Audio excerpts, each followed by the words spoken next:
خان سے میری ملاقات ہوئی، میں نے اس کو کوئی دین کی بات نہیں کی، صرف محبت تھی۔ اب تک اس کے میسج آتے کہ میں زندگی میں کسی سے متاثر نہیں ہوں، تم پہلے آدمی ہو جس سے میں متاثر ہوں، میں نے کوئی جادو کیا، صرف محبت۔ لوگوں کو محبت دو، قریب ہوں۔ میں جب گیا بڑی مشکل سے اللہ نے، ملاقات کا کوئی راستہ نہیں تھا، وہ مجھے نہیں جانتا تھا، میں اسے نہیں جانتا تھا، تو کوئی موقع نہیں مل رہا تھا ملاقات کا، تو اللہ نے شاہد آفریدی کو بھیج دیا۔ شاہد آفریدی اس کی دوستی تھی، ہمارا جو کرکٹر ہے، میں نے اس سے فون پر کہا یار میری ملاقات تو کرا، اس نے ملاقات کروائی، تو اس نے مجھے کہا آدھا گھنٹہ ہے، آدھا گھنٹہ۔ جب میں پہنچا میکسیمم پونا گھنٹہ، ٹھیک، میں گیا تو وہ سہما ہوا چہرہ کہ بھئی مولانا آ گیا، پتہ نہیں کیا کہیں گے، بھئی یہ تو کیا کر رہا ہے، تو حرام کر رہا ہے، ناچ رہا ہے، گا رہا ہے، توبہ کر، ابھی تیرے لیے دوزخ کا فیصلہ ہو جائے گا، پتہ نہیں کیا ہو جائے، وہ ڈرا ہوا سہما ہوا۔ تو میرا ایک دور کالج لائف تھا، میرے اللہ نے مجھے ہدایت دی، اور میں 3 دن کے لیے میں اس دوست کو، اس کی نسلوں کو دعائیں دیتا ہوں جو مجھے زبردستی پکڑ کے لے گیا، نہ میرا تبلیغ سے کوئی تعلق، نہ واسطہ، نہ میں کوئی ان سے متاثر۔ ایک لڑکا تھا، بنگالی تھا، گشت کرتا تھا، لیکن میں اس سے ذرا متاثر نہیں تھا، میرا دوست متاثر ہو گیا تھا، تو میں تو ان کے قریب سے نہیں گزرتا تھا۔ تو وہ اور میں اسکول میں اکٹھے آ رہے تھے، کالج میں اکٹھے آ رہے تھے، تو وہ متاثر ہوا، وہ 3 دن کے لیے جا رہا تھا، تو مجھے بتائے بغیر میرا ہاتھ پکڑ کے لے گیا، مجھے کام ہے چلو میرے ساتھ، اور میں اس کو انکار نہیں کر سکتا تھا، یہ میرا اس کا تعلق، اب بھی اسی طرح بھائیوں جیسا تعلق، میں اس کا احسان مانا، مجھے زبردستی لے گیا۔ ہمارے پنجابی کی مثال ہے، پھپے نو لت لگی اسے دو گئے، وہ جو ہوتا ہے ہنچ بیک ہوتا ہے، اس کو کسی نے لات ماری تو وہ سیدھا ہو گیا، مہربانی بھائی تیری لات سے میں سیدھا ہو گیا، تو مجھے تو وہ کبے والی لت پہ گئی، تو اللہ نے مجھے اس طرف لگا دیا۔ اور جب میری کالج لائف، میں نے کالج کا بہترین سنگر تھا، اسکول کا بہترین، یہ جنید جمشید کیا ہے جو اس زمانے میں یہ سارا کو اٹھایا میں نے سارا کیا ہے، تو اب وہ بیچارہ ایسے بیٹھا ہوا، تو میں نے اس سے بیٹھتے فلموں کی باتیں شروع کر دی، اور تھوڑی دیر بعد میں نے محسوس کیا کہ فرام 60 to 72 جو فلم انڈسٹری کو جتنا میں جانتا تھا اتنا وہ نہیں جانتا تھا، تو اس کے اوپر میرے علم کا روپ پڑ گیا، اس کی لائن کا علم تھا، تو وہ تو حیران پریشان، جو واز تو ہو رہے، تو کبھی دلیپ کمار کی باتیں شروع ہو گئیں، کبھی راج کپور کی شروع ہو گئی، کبھی محبوب صاحب شروع ہو گئے، کبھی مدن موہن شروع ہو گئے، وہ آدھا گھنٹہ تو یوں گزر گیا۔ تو آدھے گھنٹے کے بعد میں نے کہا جی ہمارا تو ٹائم اوور کا نہیں، اٹھیں چلے ادھر چل کے بیٹھتے ہیں کھانے کی ٹیبل پر، وہاں جا کے بیٹھ گئے، پھر وہیں باتیں شروع ہو گئی۔ جب اس کا سارا خوف دور ہو اور ریلیکس ہو، اس میں پونے گھنٹے سے 50 منٹ گزر گئے، تو پھر میں نے کہا عامر بھائی آپ حج پہ آئے ہیں، اگر آپ اجازت دیں تو آپ کو اپنے نبی کا حج سنائی۔ کہنے لگے ہاں جی ضرور سنائی۔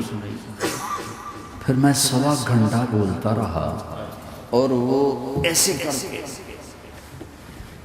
یہاں سے وہ یوں نہیں ہوا، 1.25 گھنٹہ ایسے بیٹھتے ہلا نہیں اپنی جگہ سے۔ لوگ محبت کے بھوکے ہیں، تم فتوے دینا شروع کر دیتے۔ 2 گھنٹے کی ملاقات کے بعد جب ہم نکلے تو نیچے تک چھوڑنے آئے عامر خان۔ حج کے بعد میں نے کہا ایک ملاقات اور ہو جائے گا، ضرور ہوگی۔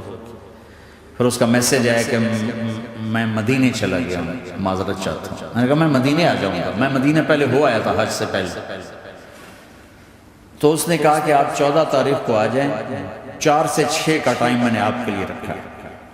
تو میں جنید اور ایک اور ساتھی ہم دوبارہ وہاں چلے، 4 بجے 4:15 ہم اس کے ساتھ ہماری سٹنگ شروع ہوئی، 4:15 سے 10:15 تک 6 گھنٹے مسلسل، اور اس کے ماتھے پہ ذرا نشان نہیں آیا کہ میں بور ہو رہا ہوں۔ اور اس کے بعد ہم اٹھے، اس کا جی نہیں چاہ رہا تھا کہ ہم اٹھ کے چلے جائیں، محبت۔ پھر ایک امتحان پڑ گیا، میں اجتماع میں تھا رائمنڈ کے پچھلے سال، اس کا میسج آ کہ میری فلم تلاش آ رہی، اس کی کامیابی کی دعا کرو۔ لے بھائی اے چنگی بڑی.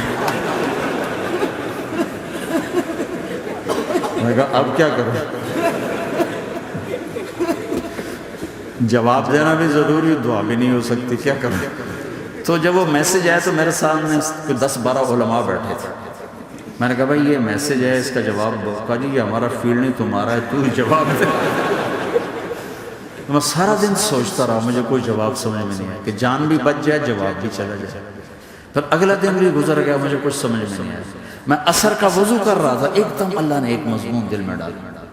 تو میں نے فوراً بیٹھ کے اس کو میسج کیا کہ عامر بھائی جو کریٹو ہوتا ہے نا ذہن، یہ اللہ کسی کسی کو دیتا ہے. تخلیقی ذہن یہ اللہ تعالیٰ کسی کسی کو دیتا ہے، ہر ایک کو نہیں دیتا. اور یہ اللہ کی بہت بڑی عطا ہوتی ہے. اور میں نے تمہارے ساتھ جو وقت گزارا اس میں میں نے دیکھا کہ اللہ نے تمہیں تخلیقی ذہن دیا ہے، تم کریٹر ہو.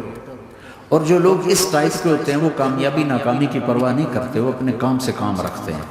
آپ کا بھائی تو فوراً اس کا میسج ہے آپ ٹھیک کہہ رہے ہیں، آپ ٹھیک کہہ رہے ہیں. بات ہو گئی. پھر میں تھا ہانگ کانگ، میں نے وہاں سے اس کو میسج، دیکھو کسی مصروف آدمی کو براہ راست فون نہ کیا کرو، میسج کیا کرو کہ میں آپ کو فون کر سکتا ہوں، چونکہ میں اس کا بہت ستایا ہوا، بہت ستایا. تو میں نے اسے میسج کیا کہ میں طارق جمیل ہانگ کانگ میں آپ کو فون کر سکتا ہوں، میں آپ کو فون کر سکتا ہوں. میں ہمیشہ اسے، اب بھی میرا فون پہ رابطہ ہے، میں پہلے اسے میسج دیتا ہوں میں آپ کو فون کر سکتا ہوں. اگر اس کا جواب نہ ہے پھر میں نہیں کرتا. کبھی وہ خود کر لیتا ہے، کبھی وہ میسج دے دیتا ہے کال کر لو. تو تھوڑی دیر بعد اس کا فون آ گیا کیونکہ میں اس وقت دلی میں ہوں، کانفرنس میں تھا. میں نے آپ کا میسج دیکھا تھا، میں اٹھ کے باہر آ گیا ہوں، ابھی آپ سے بات کر کے پھر میں جاؤں گا. تو اسے باتیں کرتے کرتے کہنے لگا آپ کی دعا سے میری فلم کامیاب ہو گئی. میں کہا یا اللہ میں کوئی نہیں کی تھی.